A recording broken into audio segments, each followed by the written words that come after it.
अस्सलाम वालेकुम, welcome back to यमलिशियस channel. उम्मीद करती हूँ आप सब लोग ठीक होंगे।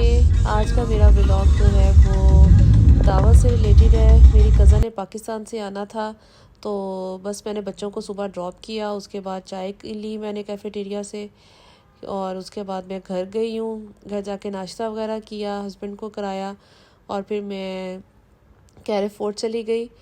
कुछ चीज़ें वगैरह लेनी थी मैंने, क्योंकि शॉर्ट नोटिस पे पता चला था कि भाई वो आ रही हैं।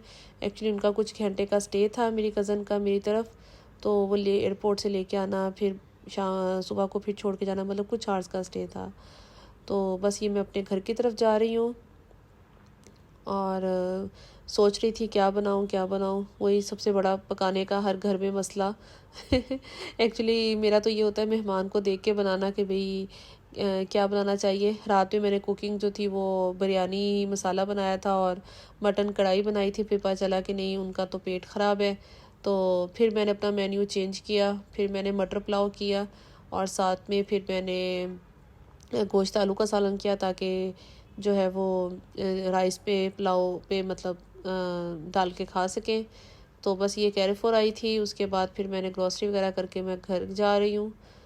ये एक्चुअली बच्चे साथ में होते हैं ना, तो वो ज़्यादा आसानी होती है, बास्केट वगैरह पकड़ लेते हैं, कैरी कर लेते हैं। तो बहरहाल फिर घर आके मैंने अपनी कुकिंग स्टार्ट की। सबसे पहले जो है वो मैंने मटन का सालन बनाया। मटन के सालन में मैंने जो है वो 1.5 प्याज लिया, और उसको मैंने स्लाइसिस में कट करके फ्राई किया। उसके बाद फिर मैंने अपना गोश्त डाल दिया। जो गोश्त था उसको मैं अब अच्छे से फ्राई करूँगी। आपने इसको अच्छे से, क्योंकि जब आप गोश्त डालते हैं तो गोश्त अपना पानी छोड़ता है। ये देखें, आपको पानी नज़र आ रहा होगा, ठीक है। इस पानी को आपने खुश्क करना है। खुश्क करने के बाद इसको अच्छे से फ्राई करना है, ताकि जो गोश्त की स्मेल है वो ख़त्म हो जाए। और फिर लहसुन अदरक डाल के फिर अच्छे से इसको फ्राई करना है। इतने में हमारा जो है वो प्याज बिल्कुल ही गल जाता है। और खाना बनाते वक्त अल्लाह का ज़िक्र ज़रूर किया करें, और इससे जो है वो खाने में बहुत बरकत डलती है, और खाना भी बहुत लजीज और जायकेदार बनता है। बस अल्लाह ताला का जो ज़िक्र है ना, वो अपनी ज़बान पे रखा करें, चलते फिरते, उठते बैठते, खाना बनाते वक्त। और सबसे अच्छी बात कि खाना बनाते वक्त ना आप लोग दुपट्टा ज़रूर लिया करें। दुपट्टा लेने से भी जो है ना वो खाने में बहुत बरकत होती है। आपके जहन में शैतानी ख़यालात, सोचें कम आती हैं, और हमारी पॉजिटिव एनर्जी जो है ना वो खाने में शामिल होती है। तो अपनी पॉजिटिव एनर्जी जो है ना, अगर हमारी खाने में शामिल होगी तो खाना 100% जो है ना वो मज़े का बनेगा। अगर आप नेगेटिव थिंकिंग रखेंगे तो वो नेगेटिव जो है ना वो असरात आपके खाने पे लाजमी जो है वो असरअंदाज होते हैं। बस ये देखें, गोश्त को मैंने अच्छे से फ्राई कर लिया लहसुन अदरक डाल के। तो मैंने फिर उसमें नमक डाला है। उसमें मैंने तकरीबन जो है वो पौना चम्मच जो है वो मैंने नमक डाला है। और फिर उसके बाद मैंने टमाटर ऐड किए हैं। टमाटर मैंने 3 ऐड किए हैं, और इसको थोड़ा बहुत हलाया, और थोड़ा सा मैं पानी डाल के ना, कि ज़्यादा पानी नहीं, उसको प्रेशर दे दूँगी कुकर को तकरीबन 7 मिनट के लिए। जब मैंने प्रेशर खोला है तो देखें पानी बिल्कुल बराए नाम है, क्योंकि मैं पानी इतना ही डालती हूँ कि भाई मतलब उसको ज़्यादा ना और कुक करना पड़े, और क्योंकि टमाटर भी अपना पानी छोड़ते हैं। ये देखें, हमारा गोश्त जो है वो गल गया है। अब जब भूनूंगी तो मज़ीद और गल जाएगा। मैं चेक कर रही हूँ, बोटी मेरी गल चुकी है, गर्म बहुत थी, मुझे आइडिया हो गया था। उसको मैं दूसरे पैन में को शिफ्ट कर लिया है, ताकि आपको क्लियर नज़र आ सके। और इसमें मुझे कहीं कहीं टमाटरों के छिलके अगर नज़र आ रहे हैं तो मैं उनको निकाल रही हूँ। इधर उधर की जो ओवन में मैस है उसको इग्नोर करिएगा, क्योंकि एक्चुअली मेरे पास टाइम बहुत कम था, और मैंने खाना भी बनाना था, मीठा भी बनाना था। एक्चुअली जो मैंने नाइट में जो कुकिंग की थी तो वो मुझे सुबह दोबारा करनी पड़ी, क्योंकि मेरा मेन्यू जो था वो चेंज था। तो जब पता चला तो ज़ाहिर बात, आप इतनी मेहनत भी करो, मेहमान इतनी दूर से भी आए और वो खाए भी ना, तो फिर फ़ायदा नहीं ना, कि आप जिसके लिए बना रहे हो तो वो खाए ना। इसलिए मुझे सुबह दोबारा कुकिंग करनी पड़ी। तो बिरयानी का जो कौरमा बनाया था वो मैंने फ्रीज़ कर लिया। मैंने कहा चलो अगले हफ्ते मैं उसकी बिरयानी बना लूँगी। ये मैंने मसाले डाले हैं, इसमें क्रश चिली डाली है, चिली पाउडर डाला है, ब्लैक पेपर डाला है, सूखा धनिया डाला है, और ज़ीरा पाउडर डाला है। और मैंने डाल के इसको अच्छे से जो है वो भुना है। और मैं अब तकरीबन 3 से 4 टेबल स्पून जो है वो योगर्ट ऐड करूँगी इसके बीच में। और मैं अब इसमें डाल के इसको अच्छे से जो है अब भूनूंगी। बस आपने जो है वो योगर्ट को डाल के अच्छे से इसको भूनना है, क्योंकि मैं गोश्त इतना रखती हूँ कि मतलब भूनते भूनते भी उसने कुक होना होता है। ओवर कुक नहीं कर लेती पहले ही, क्योंकि वो फिर जब भुनाई करो तो वो फिर बोटियाँ जो है ना वो अलग होने लग जाती हैं और टूटने लग जाती हैं। और गोश्त का मज़ा तो ऐसे ही होता है कि आपकी जो बोटियाँ हैं वो साबित हो, हड्डी के साथ हो, अगर हड्डी के साथ लगी हुई हैं तो अलग अलग ना हो। और फिर इसके बाद मैं जो है वो दम लगाऊंगी 2-3 मिनट का। और दम जब खोलूँगी तो देखें डन हो चुका है। ये मैं ऊपर थोड़ी सी कसूरी मेथी डालूँगी और ऑयल मेरा निकल चुका है सालन का। और ये जी मेरा मटन कढ़ाई तैयार है यमी सी। ये देखें जी, ये फ़ाइनल लुक है मेरी मटन कढ़ाई की, बहुत मज़े की बनी। आप भी ज़रूर ट्राई करिएगा इस रेसिपी से। रेसिपी पसंद आए तो कमेंट बॉक्स में भी ज़रूर बताइएगा। चले जी, हम अब अगली स्टार्ट करते हैं। मैं अब मटर पुलाव बना रही हूँ। मटर पुलाव के लिए मैंने तकरीबन जो है वो 2 जो है वो मैंने अनियंस लिए हैं, और अनियंस के साथ ही मैंने जो है वो मटर जो है वो डाल दिए हैं। देखिए अनियंस फ्राई होने लगे तो साथ ही मैंने जो है वो डाल दिए। मेरे एक्चुअली फ्रीज़र के थे मटर, निकाल के मैं फ्रीज़ कर लेती हूँ। और देखें ये अब फ्रीज़ के हैं तो ये थोड़ा सा पानी छोड़ेंगे, क्योंकि ज़ाहिर बात है जब वो फ्रीज़ हुई होगी चीज़ तो जब जाएगी तो वो थोड़ा सा पानी तो छोड़ेगी। तो बस अब मैं जो है इनको अच्छी तरह मिक्स करके ढक्कन दे दूँगी, ढक्कन दूँगी तो ताकि जो है वो मटर जो है वो अच्छी तरह गल जाए। मैं इसमें बिल्कुल पानी ऐड नहीं करूँगी मटरों को गलाने के लिए। मटर जो है वो प्याज़ों के साथ ही फ्राई होके जो है वो कुक हो जाएंगे। ये मैंने ढक्कन दे दिया है। दूसरी साइड पे जो है मैंने टमाटर लिए हैं। टमाटरों को जो है वो मैंने अच्छे से मतलब काट के मैं उसको ब्लेंड कर लूँगी। ब्लेंड इसलिए करूँगी क्योंकि मटर मेरे ऑलरेडी जो है वो गल जाएंगे उसके प्याज़ों के साथ। तो इस वजह से जो है वो मैं मटरों को ग्राइंड करके डालूँगी, और सब्ज़ चिली को, ग्रीन चिली को मैं ग्राइंड करके डालूँगी, ताकि अगर टमाटरों के अगर हम लोग उसको स्लाइसिस में कट करके डालेंगे ना तो कहीं कहीं टमाटरों के वो पल्प रह जाते हैं। तो जब हम चम्मच से मैश करते हैं उनको ख़त्म करने के लिए, फिर वो आपके मटर भी जो है वो मैश हो जाने हैं साथ में, इसलिए मैं इसमें ग्राइंड करके डालूँगी। आपकी मर्ज़ी, अगर आप ग्राइंड नहीं करना चाहते तो आप वैसे डाल दें, कोई मसला नहीं है। लेकिन मैं जब भी सब्ज़ियां कुक करती हूँ तो मैं उसमें एडिशनल पानी जो है वो ऐड नहीं करती हूँ। मैं उसके जो सब्ज़ियों का नेचुरल पानी निकलता है ना, मैं उसी में ही कुक करती हूँ। ये देखें मैंने ढक्कन हटाया इतनी देर में, और ये देखें अब इसको फ्राई करूँगी ताकि हमारे जो हैं वो प्याज थोड़े से अब ब्राउनिश हो जाएं। ये देखें अब जब ब्राउनिश होने लगे हैं और मटर भी तकरीबन गल चुके हैं मेरे ना, तो इसमें जो है वो मैं अदरक और लहसुन का पेस्ट डाल दूँगी। इसको फिर मैं अच्छे से जो है वो फिर दोबारा फ्राई करूँगी। जब आप देख लें कि आपके प्याज जो हैं वो फ्राई हो गए हैं और मटर भी गल गए हैं आपके, तो आपने जो है वो टमाटरों का जो है ना वो पल्प जो हमने प्यूरी बनाई थी वो आपने ऐड कर देनी है इसके बीच में। इसमें ग्रीन चिली भी वो भी हो गई, और बस अब इसको अच्छे से आपने भूनना है, फ्राई करना है। जब आप देखेंगे ये फ्राई होने लगे, क्योंकि हम जब टमाटर डालेंगे तो ये थोड़ा सा मतलब पानी छोड़ेंगे। अब इसमें मैंने सॉल्ट ऐड किया है, रेड चिली पाउडर ऐड किया है, यखनी पुलाव का मसाला ऐड किया है, और मैंने ब्लैक पेपर ऐड किया है। ठीक है, फिर मैंने ढक्कन दे के रख दिया था। जब ढक्कन हटाया तो देखें जो है वो मेरा तकरीबन मसाला जो है वो रेडी हो गया है। देखिए जो टमाटरों का था वो भी मतलब यकजान हो गए, और साथ में प्याज भी यकजान हो गए हैं।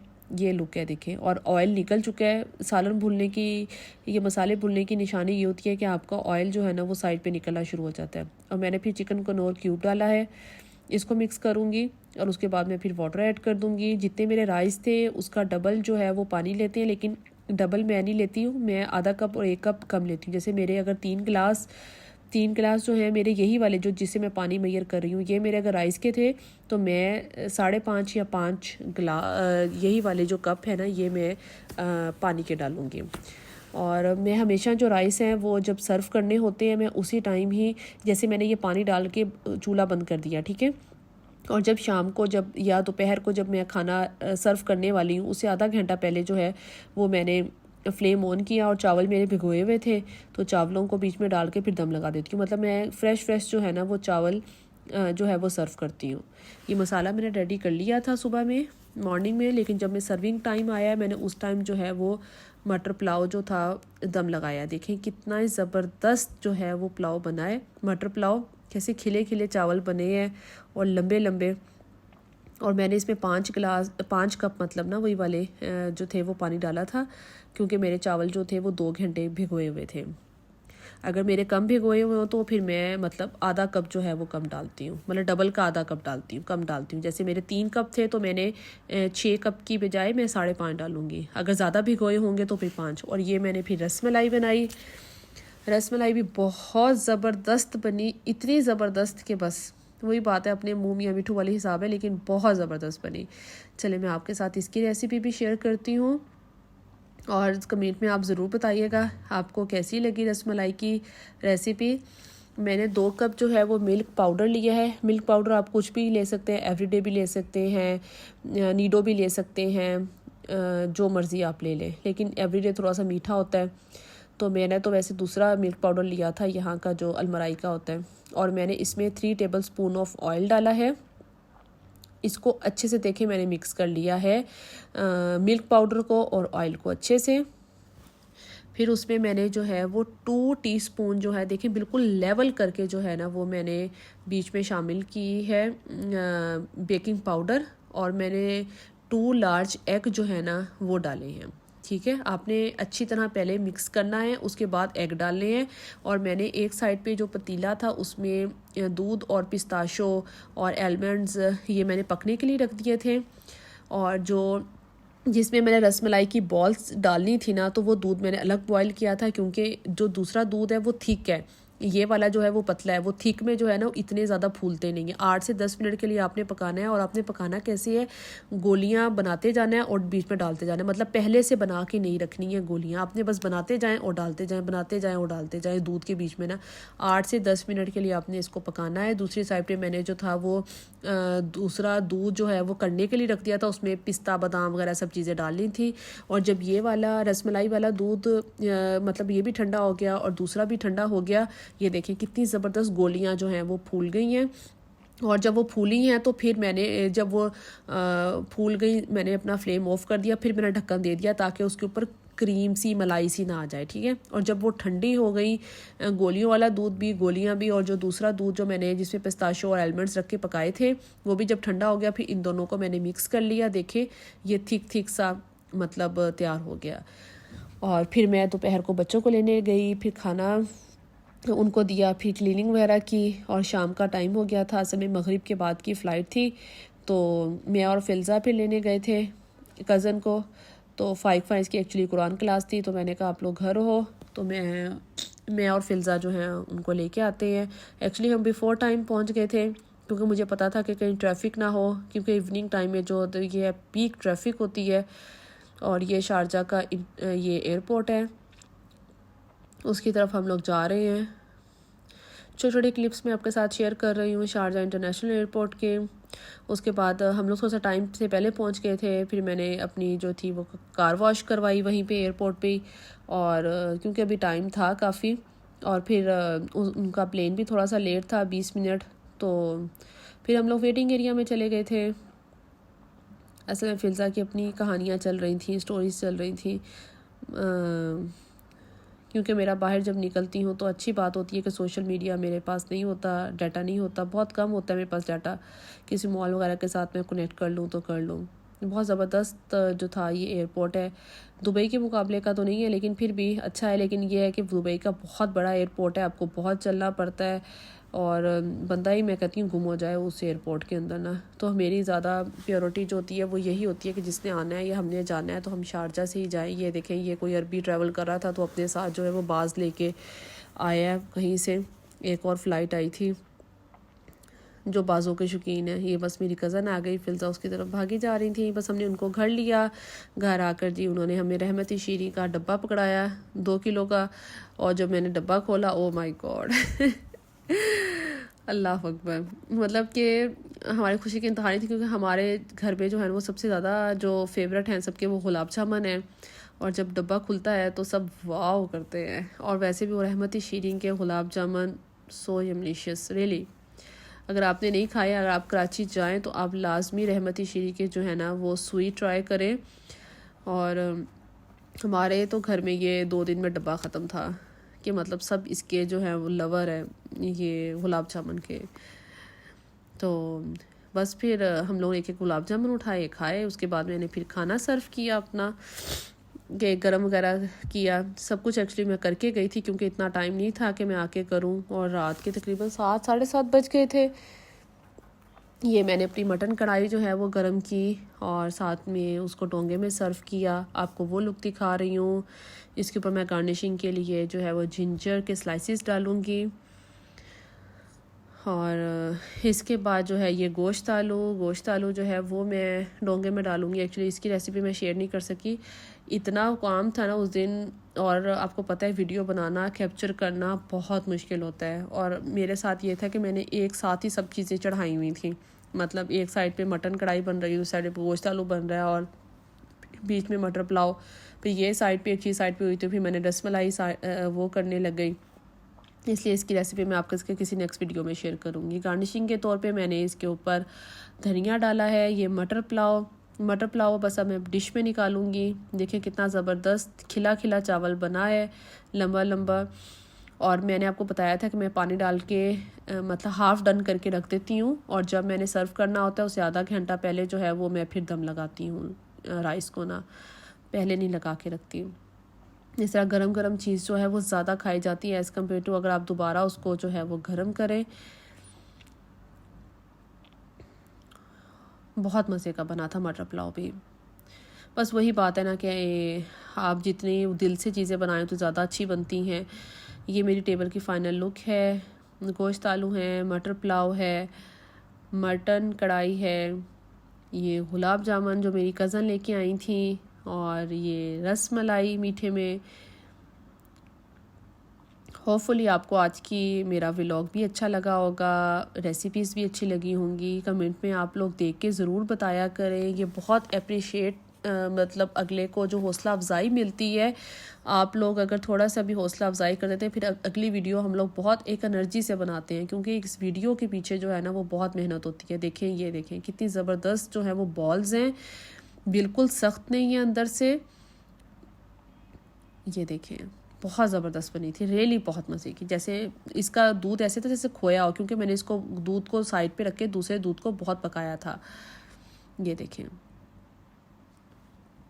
मेरी कज़न हमारे लिए बहुत सारे गिफ्ट्स लेके आई थी। ये 5 की आउटफिटर की शर्ट्स हैं। ये मेरे ख्याल से आपने मेरे पिछले व्लॉग में देख ली है, क्योंकि एक्चुअली मैंने उस टाइम सर्दियों के कपड़े नहीं निकाले हुए थे, हमने जबल ड्रेस आना था, तो फिर जो सामने थे बस मैंने वही पहना दिए। फिल्ज़ा की शर्ट थी, ये आइडियाज़ की शर्ट है, वो मेरे लिए लेके आई थी। बाकी बच्चों के कपड़े थे जो मैंने आपको दिखाए हैं। ये भी बहुत ज़बरदस्त कुर्ता स्टाइल था। और ये मेरी सिस्टर ने जीन का सूट भेजा था। आपको मैंने बताया मेरी माशाल्लाह सिस्टर बहुत अच्छी है, आते जाते हर किसी के हाथ कुछ ना कुछ भेजती रहती है। अल्लाह ताला ऐसी बहनें हर किसी को दे, ख्याल करने वाली और मुखलिस। और चलें, आपको व्लॉग अच्छा लगा हो तो ज़रूर बताइएगा। अपना बहुत ख्याल रखिएगा। चलें किसी नेक्स्ट वीडियो में मिलते हैं। ओके जी, अल्लाह हाफिज़। ये सर्दियों का सूट है मेरा, नीचे शॉल है इसकी, जीन का सूट है, ये बहुत ज़बरदस्त है। मुझे कलर कंट्रास्ट बहुत प्यारा लगा। आप भी बताइएगा आपको कैसा लगा। ठीक है, चलें जी, अपना ख्याल रखिएगा। अल्लाह हाफिज़।